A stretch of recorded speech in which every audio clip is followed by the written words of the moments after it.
Yeah, and then Uh, I'll record, if that's okay. yeah, that's fine. So I think I just want to give us like a brief introduction of who we are. So we're a group of 12th graders from Clark Magnet High School. We have this thing called the Geographic Information Systems Pathways, and that's what we're all in. And this is a class we had this project for. And I think David is going to start us off by giving like an introduction to what GIS is. Can you hear me all right? Mhm. Yes. Okay, so GIS or Geographic Information Systems, they're spatial systems that create, manage, analyze, and map all types of data. And they help us visually, geographically reference data. And in this pathway, we learn to apply GIS to uncover socio-environmental patterns and other things, while we learn to communicate these ideas and issues through interactive ways. Yeah, so I think like also today we were trying to make it more like a conversation rather than just us presenting. So I hope you wouldn't mind us like asking questions in the middle of our presentation. But um I was just wondering if so I know Malika at least is like really interested in like climate solutions, but I was just wondering if you guys use any type of like technology for your climate solutions, or like what are some things that you use that um might be other than GIS? Is there anyone who wants to? I'm not sure if any of the participants would like to. Sorry. Maybe a little bit shy to answer the questions in English since it's not Mhm. my first language, but we do know. Right. Yeah, but I Okay. know, yeah, in our school, we have a robotics club, and I know that they create Mhm. robots to cope with climate crisis. And I feel like they had this project last year that helped collecting plastics, if I'm not mistaken. Yeah, Mhm. so yeah, I feel like they really are into that topic. Okay, that's really cool. We also have a robotics team, but I don't think our team does anything with like the environment. But yeah, so just to go back to our project, I'll give a brief introduction to like what served as a basis of our project. So methane, as you might know, is a greenhouse gas. It's also known as a short-lived climate pollutant, and it remains in the atmosphere for a much shorter period of time than other climate pollutants like carbon dioxide, but it can be a lot of like about 25% or it can be thousands of times greater than destructive gases like carbon dioxide, and it's 25 times as potent as at trapping heat in the atmosphere than carbon dioxide. So this is what like the issue that we wanted to focus on was. And so here we have some global statistics of like methane, the top methane emitters in 2021. So first we have China at 58.4 tons of methane. And then we also have India, and then United States, Russia, and then Brazil. And then so locally there was this problem at the Aliso Canyon gas leaks. So this was really close to our community, but in 2015, there was a gas leak at this facility in the Aliso Canyon gas wells facility, and about 97,000 tons of methane, 7,300 tons of ethane were released into the atmosphere, and also contaminated groundwater. And so in the cats, which is like the people responsible for that facility, they were able to seal the gas about 4 months later, but it caused a lot of damage before it was actually resolved. The issue was resolved. And so now we're trying to monitor like these previously neglected gas emissions to prevent future gas leaks from happening again. And so here's like a video from that time. It's a little bit difficult to see, but it's just from the EPA, or no, it's from the Environmental Defense Fund. And you can kind of see like the gas leak happening like in real time. And so next we have the NASA Tech Rise Challenge. So this TechRise challenge was inspiring students like us to design, build, and launch experiments on, for us, a high altitude balloon flight. Um, we submitted a proposal and a solution, and we were a winning team, so we were awarded $1,500 to build a payload, and we won a spot on a high altitude balloon flight. So we were inspired to also work with um, coding and find Earth's atmospheres and climate through research for our project and see how we can implement our design and payload to cater to how we want to collect data and interpret our results.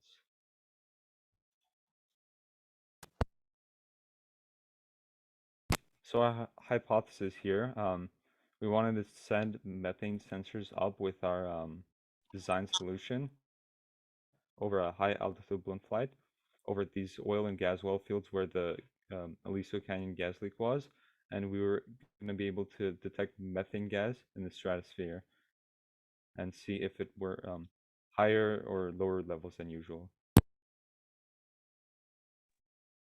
Yeah, so for this project, we actually designed two separate payloads. And I know that you guys are pretty heavily focused on environmental science.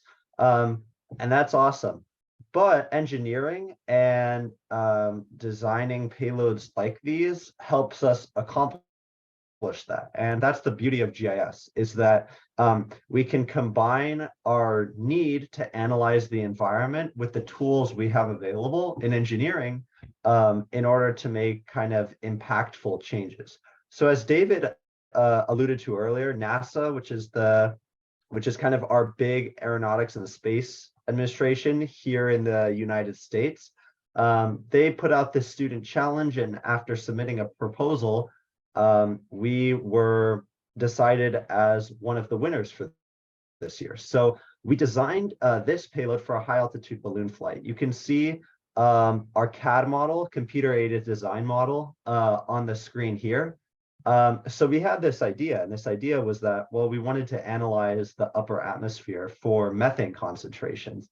But how we actually do that in reality is a lot more complicated. So I'd just like to walk you all through our engineering design process to give you a better idea about how we actually accomplish this. So it all started off, as I said before, with kind of just an idea, and we had all of these different electrical components. We had a microcontroller, which takes all our data and processes it. We had all these sensors.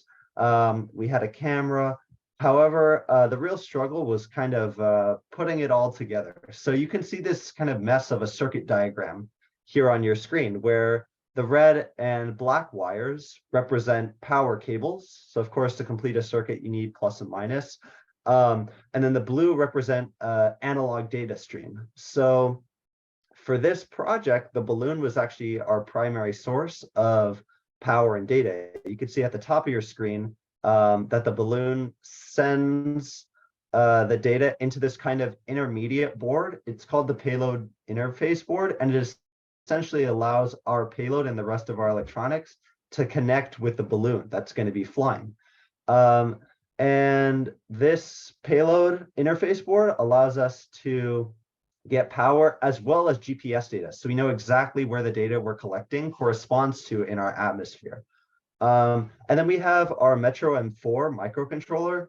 This is essentially not quite a mini computer. It's got a little bit less capabilities than, say, something like a Raspberry Pi, but it still allows us to take analog data stream, which essentially means we can take, any number of data points. It's not just an on or an off.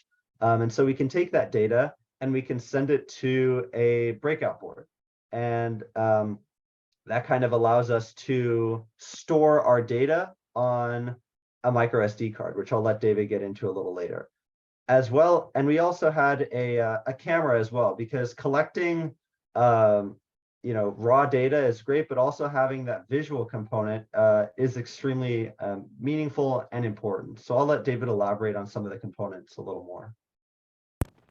So when we programmed this microcontroller to be able to read and access and then write data from our sensors and our GPS from the balloon, we had to put the code or upload the code directly onto the microcontroller.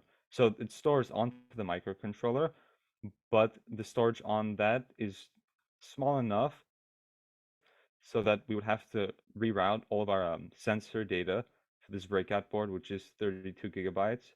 And the format is in FAT or FAT32. And there were similar micro SD cards such as an SDXC, but for those ones, they can't be directly formatted. So we found alternate programs that would format the FAT32 as well. And then we were able to store our methane data from the MQ5 and then even MQ9 data directly onto the breakout board. And then on the right side, you'll see there's also a mini dash cam, so we could have imagery as long as our with our methane data. So this dash cam, we bought one from Amazon and then we took it apart and we had instructions on how to do that, but took out this outside casing and then we're able to wire it so that it would directly receive power and ground from the balloon. And then it would write to this 32 gigabyte micro SD card that was also formatted, but directly for their camera. Yeah, thank you, David. So then we actually went out and built it. So it looks really clean on paper. You have all these nice straight lines and all these nice images of our electronics. But if you see on your screen, that's actually our finished payload. So you guys saw in the CAD animation, the 3D rendering from before, that kind of outside housing. That housing was provided to us by NASA. That those were the constraints that we had to work within.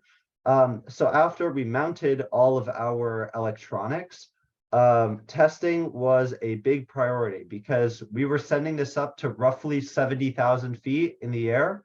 And when it's up there in the stratosphere, you have to really make sure that nothing goes wrong. So there's a lot of testing, and repeating that. And NASA actually had a really good way for us to do that. They provided us with a web-based simulator of what the data stream and power from the balloon flight would look like. So you can see that DB9 cable being plugged into the payload. And as I was talking about the payload interface before, or the payload interface board, that's what you see on the right side of that payload. That's that little green piece of electronics. And so that allows us to simulate the data stream that we get. So it's giving us location data, altitude data, acceleration data, so that if we see some sort of spike in methane concentrations, we know exactly where that is geographically. And then, of course, you can see all those red lights in there are just kind of the power lights for our sensors. So it's showing that they are on and working.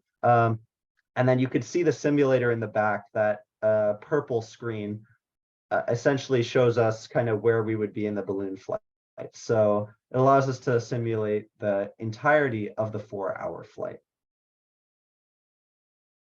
And after that testing, this was our final product. So you can see the payload there. It again, the payload interface board is that green board on the front. You can see the NASA logo on there. And you can also see one of our sensors in the bottom right of that left image. It is quite a mess, as you'll notice. You can see in the right image, it is a lot of wiring and a lot of, kind of a lot of epoxy and soldering, but the payload is functional. So I'd like to touch on this again, that kind of remote sensing is extremely important for climate impact because, oftentimes you can't access public data, but oftentimes you have to go out there and collect it for ourselves. And I'll leave it there for now because we'll get into that more a lot later. But in terms of where we are right now with this part of the project, we sent the payload off to NASA and they're going to be flying it very soon for us. So we're still waiting for our data to get back for this one. Yeah, so I think Nathan just mentioned like how GIS can be used for like analyzing the environmental impact of different things. But one thing that we had to use, one thing that GIS really helped us for this time around is that when we wanted to use a altitude balloon, we couldn't just do it wherever, because there are definitely like restrictions on where you can fly like those things, because they're airplanes or helicopters or just like private airspaces that you're not allowed to, navigate through without like proper permission. So what we did is GIS has this open like database online where you can find all the open airspaces within your area. So first we created like a map of our like local area, and then as you can see, those little dots are like methane or like gas wells, and then the blue, it would be the open space near us. And then now we have open spaces that are not within 5 miles of an airport. There are a couple airports nearby, so that kind of limited the scope of our project. But then after that, we were able to, it's hard to see from here, but we created 3 projected balloon trajectory paths, but they all start from an open area. So like this bottom part right here, you'll see is starts in that little open area, but then we're able to make these like simulations or like this projected balloon trajectory path using different online simulators. So the first one that we use is a balloon trajectory forecast simulator, and then the CUSF landing predictor 2.5, and then Stratocast. So there are a lot of different like tools online that can help you kind of predict how your flight is going to end up looking like. And then so here again, we have airspace classes. In the United States, at least, we have different classes of airspace. Like where can we fly a drone? It has to be within like a specific class, or like some classes are just for see, it says like class B, air traffic authorization required. So there are like a lot of limitations on where you can fly things.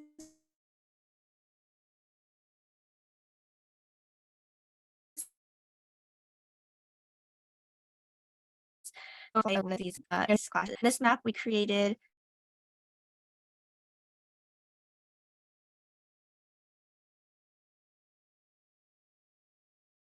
or we mapped by space. You can see the two.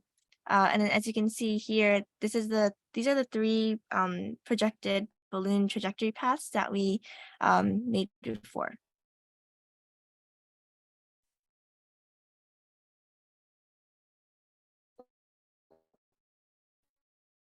And I think That the payload showcasing before was a payload that's being flown on a weather balloon by NASA. How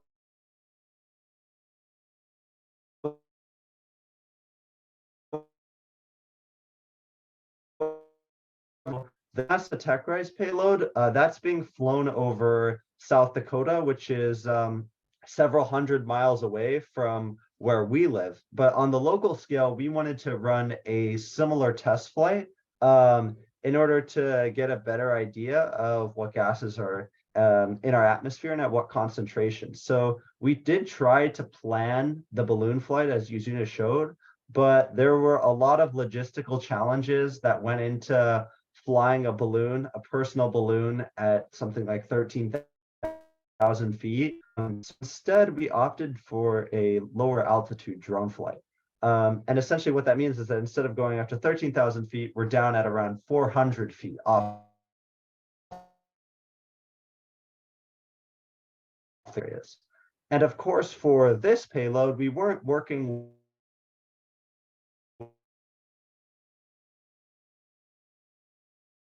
within NASA constraints. So these are the that is on the payload is more cube shape. And we have some slightly different electronics. But overall, we really want to keep payload very similar. Into our electronics diagram, you'll see a lot of similarities. So instead of having an M4 microcontroller, we have an Arduino MKR carrier that manages all of our data, but we still have an MQ5 sensor, which collects methane concentrations. And then we also have a CO2 sensor, which is responsible for collecting carbon dioxide concentration. You'll notice, however, that there's no external power source. And that was really one of our main goals, was to make this payload completely self-sufficient. So we could send it up on a drone and it would not be relying on anything else. So it's powered by its own internal 3.7 volt lithium ion battery. And then we also had to collect our own GPS data because that was not available to us from, again, some external source like a balloon. So we included a GPS sensor in this module. And then David, was there anything else you'd like to add for this guy here? So a little different, but we didn't use the MQ9 sensor this time.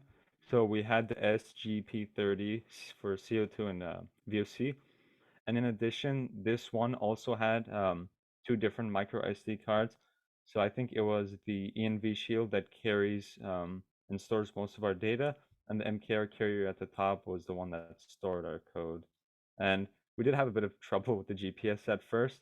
So when we were writing values to our recording sensor values, we would also use a timestamp to be able to identify where the drone was at that time and label the methane values there. But eventually we did get the GPS to work.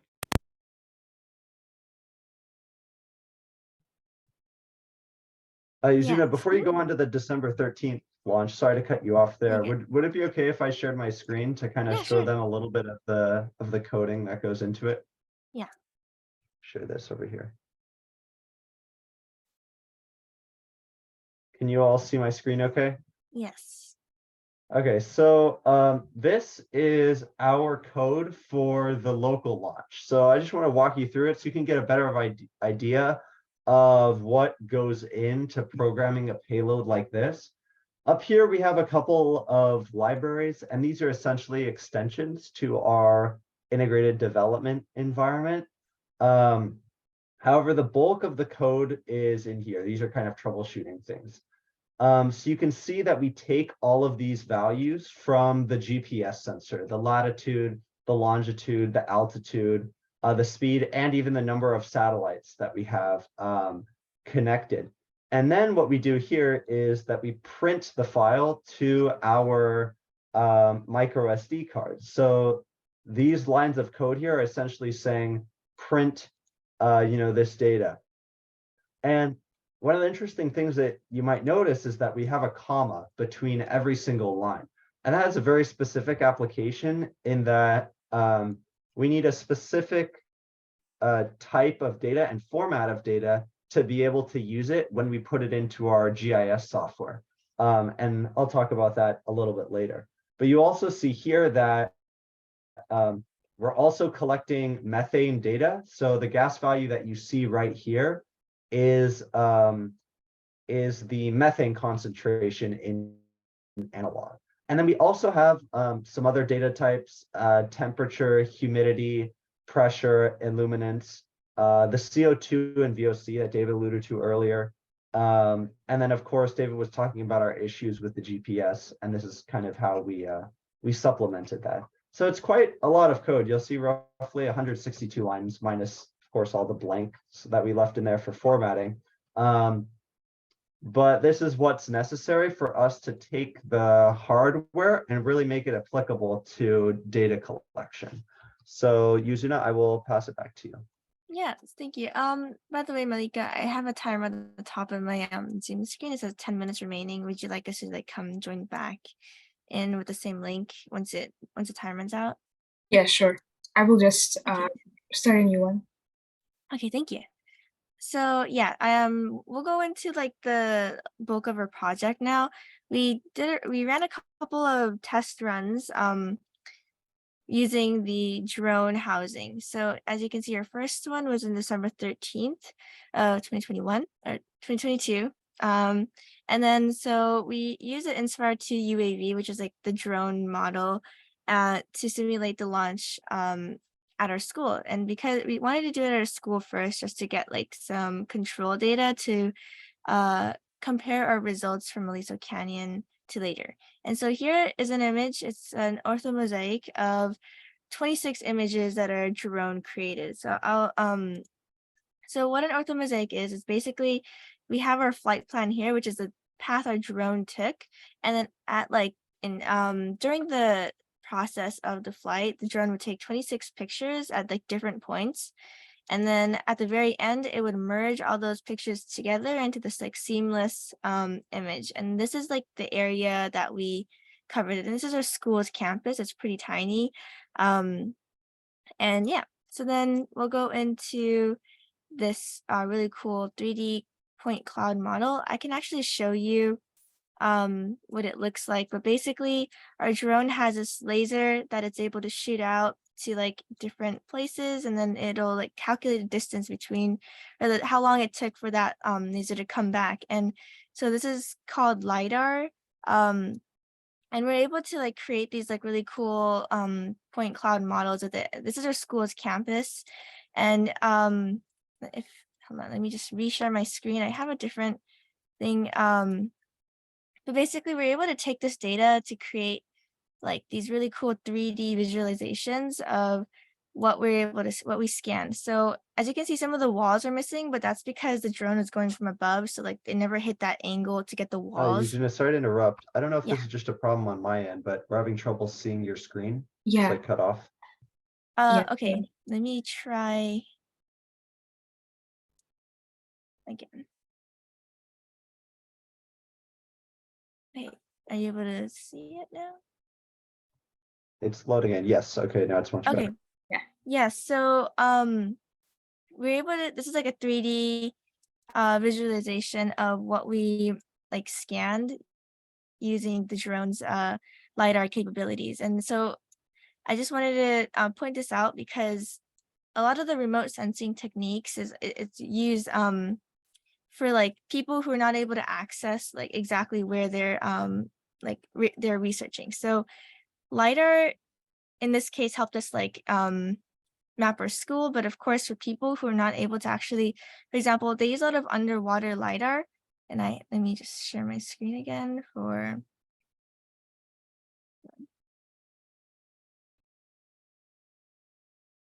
okay. So I just pulled up like a thing online that just shows all the different like the different uses of lidar. So they use lidar underwater for like underwater archaeology, shoreline mapping, underwater mapping. And so because like you're able to I guess map these like 3D map these areas without actually being there, it's useful for a lot of uh projects. And I think a lot of these environmental projects also like storm surge modeling can be really helpful if you know how to use GIS and also like drone and LiDAR data. But that was just something I wanted to share here because I think most of you might be interested in like the environmental applications of GIS. And so I actually know someone who also uses like photogrammetry and like this, like taking this LiDAR data to map like underwater habitats and like guameter habitat mapping. And so, yeah, I kind of digress, but so now we go back to our results that we got from this launch. So on December 13th, you can see our results here. We use this, we created this map using ArcGIS Online. And so the base map image is our school's campus, as you can see. And then this little box that's green shows our methane data in parts per billion. So as you can see, it's not, these levels are still within like safe ranges for methane exposure, but like it's a little bit darker here, as you can see, which is around our school's cafeteria.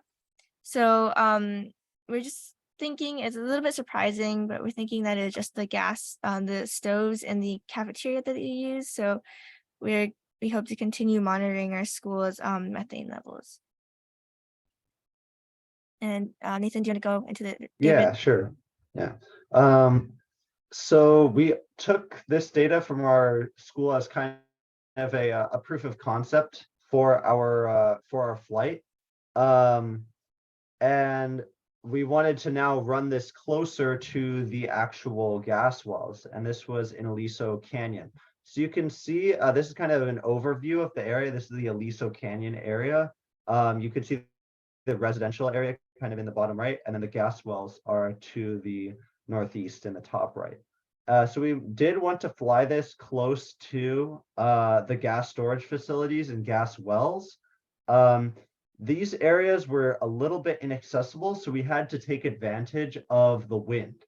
And we also wanted to capture data from the local landfill, which Yes, from the local landfill, which can also be a source of methane emissions. So we ran this drone flight, and here was the path that it took, or I should say first that these are the, yeah, this was the location of the gas leak from before I go into the next part. But here's our flight plan. So we wanted to fly it over this area right here, is slightly to the southwest of the gas wells themselves. And this was because the wind was blowing towards us. So we were able to collect some better data as to where the methane was actually coming from. And so this was our end result. Yuzuna, do you mind if I share my screen one more time? Yeah, of course. So when we first collected all of our data, it comes in this raw sort of text file. You can see it's just a bunch of numbers, and it's not visually appealing at all. And in fact, it's hard to decipher what any of this really means. But you have this raw data. You can see our latitude and longitude up here. We have our methane concentrations here. These are a number of satellites that we're accessing, as well as some of our temperature, humidity, and illuminance data. And so what we do with this is that we import it into ArcGIS Online, and it's, again, just a bunch of points. So each of these points correspond to some place where the data was collected. And then what we do is we run an analysis on it, because and this analysis is called an interpolation. So it takes all of the data and it makes a prediction about where the surrounding data will be based on what's in this area. So we've run a couple of them, but here's one that you can see here. So it takes all of these raw data points and it translates them into something a little bit more meaningful.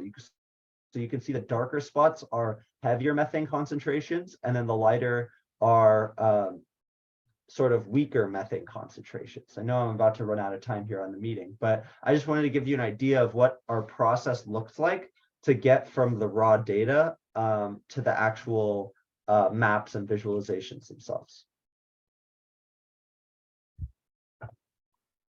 Okay, I think we'll rejoin in a minute, right? Yes, Okay, thank you. thank you.